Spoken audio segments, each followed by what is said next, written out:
Yo, yo, yo, yo, what's up, peoples? It's your boy MM2K back with another one. This is going to be a quick dose. This is going to be super quick because I got some places to run before we head into this weekend. So here's the deal. There's been a lot of whoop to do about the whole MCU versus Sony Pictures things in regards to Spider-Man. Apparently, they had talks in regards to the future of the Spider-Man film franchise within the MCU universe. Those talks apparently fell apart.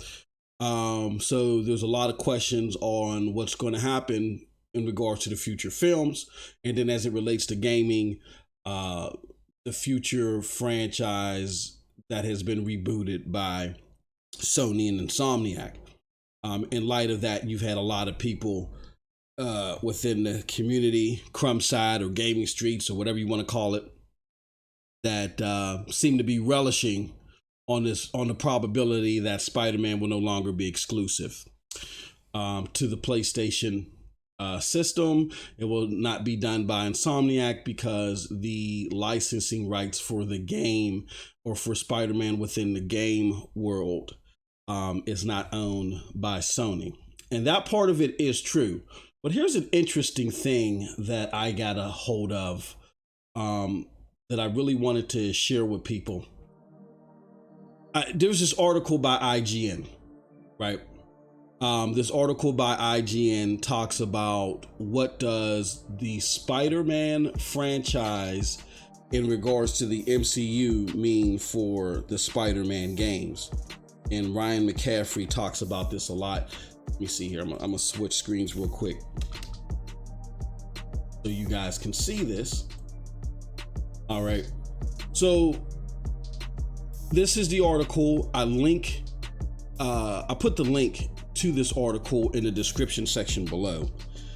And here he says, Ryan McCaffrey, that is, while I can't imagine Sony Worldwide Studios President Shuhei Yoshida ever allowing that, and I'm assuming that they would take away the franchise from Insomniac and have it developed elsewhere.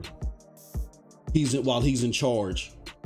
The possibility is nevertheless a lot stronger now than it was last week. Sony is out to prove it knows best for Spider-Man franchise without any Marvel studio involvement.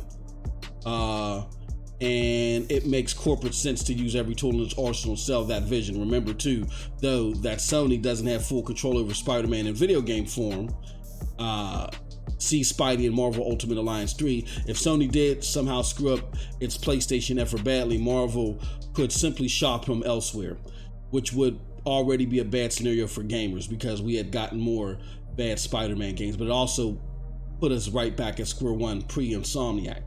Now, and he closes off with in this last paragraph. Odds are, though, Insomniac Spider-Man 2 will just be fine. I want y'all to read that entire article because in that article, he talks about how even though Marvel does own the rights to the game licensing, it just doesn't make sense, even despite these film talks, to take the game away.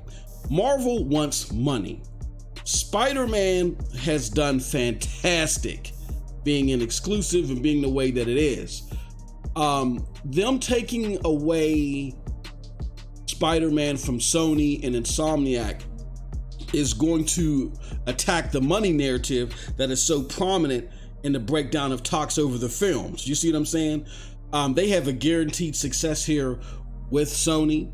They have a for sure fire hit with Sony and Insomniac teaming up on this.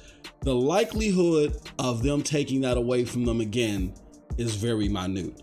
So I think it's a very good article. I normally don't even reference IGN, but I just happened to run into this. Definitely check it out. But I thought it was interesting enough to share with everybody before the weekend was out. So with that said, I want to thank everybody for coming by. I appreciate all of y'all, and you guys have a wonderful gaming day.